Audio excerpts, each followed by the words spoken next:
there is another huge gap in the security of the U.S. when it comes to manufacturing, and that's in the rare earth magnets.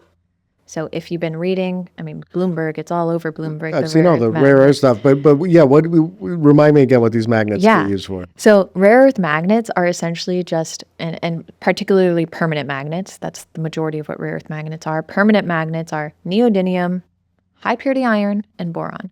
And what they are just super strong magnets. Like really, that's it. They're just incredibly strong magnets. And so because of how strong they are, you can use them in a lot of precision applications, especially defense systems, also in EVs, in wind turbines, etc. So they're used across applications. But the primary challenge is that without rare earth magnets, our defense systems will fail. Okay. Right. And the U.S. has not made rare earth magnets and has instead offshored a lot of that and relied on China. Okay, and your process helps our process helps because there isn't a single domestic manufacturer of the iron for these magnets. I see, okay. And it's not any iron. It's high purity iron, where you have to have at least 3 nines in purity. And 70% of the permanent magnet is that iron. Okay. So great, we solved the neodymium issue, we solved the boron issue, but unless we're making the remaining 70% of material, we're still at a risk, right? Where do we buy that from today? China. Okay. Yep, primarily China. Yeah, it's great. It's great. And this is what happened with the tariff war, right? China said, oh, you're going to place these tariffs on me. Fine, we're going to cut off your rare earth magnet supply. And that very quickly ended the tariff war. Yeah. Okay. So, and then like on this journey that you're on, I mean, when do you think that we get to the 9,000 tons per day? We are aiming to be in production of that by 2027. 2027, and then you said meaning breaking ground next year. And then the next step was an even 500,000 tons per year. Okay, and then is that what sort of? I just have no idea what sort of timescale we're on. If this is that we will have generating revenue by 2030. 2030. So in less than 5 years. That's nothing. Especially in founder time. You blink and 5 years went by. Yeah, like in hard tech, 5 years is not a long time. What takes the longest? I mean, in terms of scaling this up, just building the infrastructure and the specialized equipment that goes into this? It's primarily, everything that goes into actually building a plant. It's the upfront engineering studies. It's the construction time.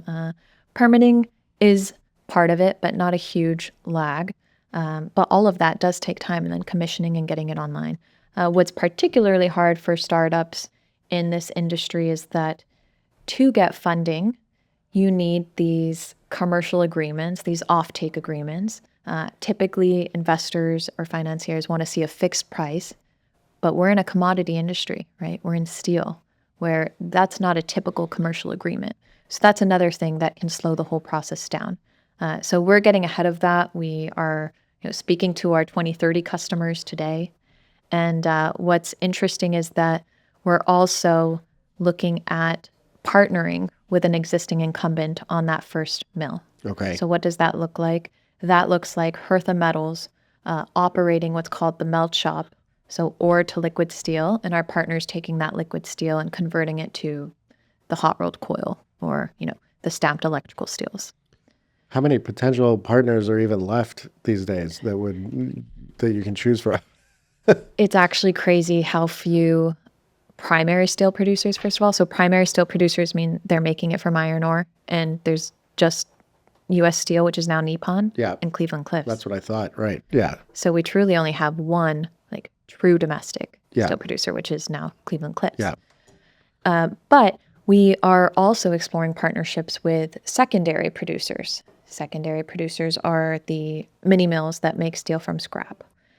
And for them, we offer this great opportunity to break into the higher price point product markets because we provide that high purity liquid steel to start with. Okay. So we actually have a number of potential partners. It's not just primary steel producers. to that end. Okay. And I mean, part of the story is not, I mean, there's a lot of parts to this that are nuts. I mean, it seems like an incredibly difficult industry to try to like make headway in, potato, potato.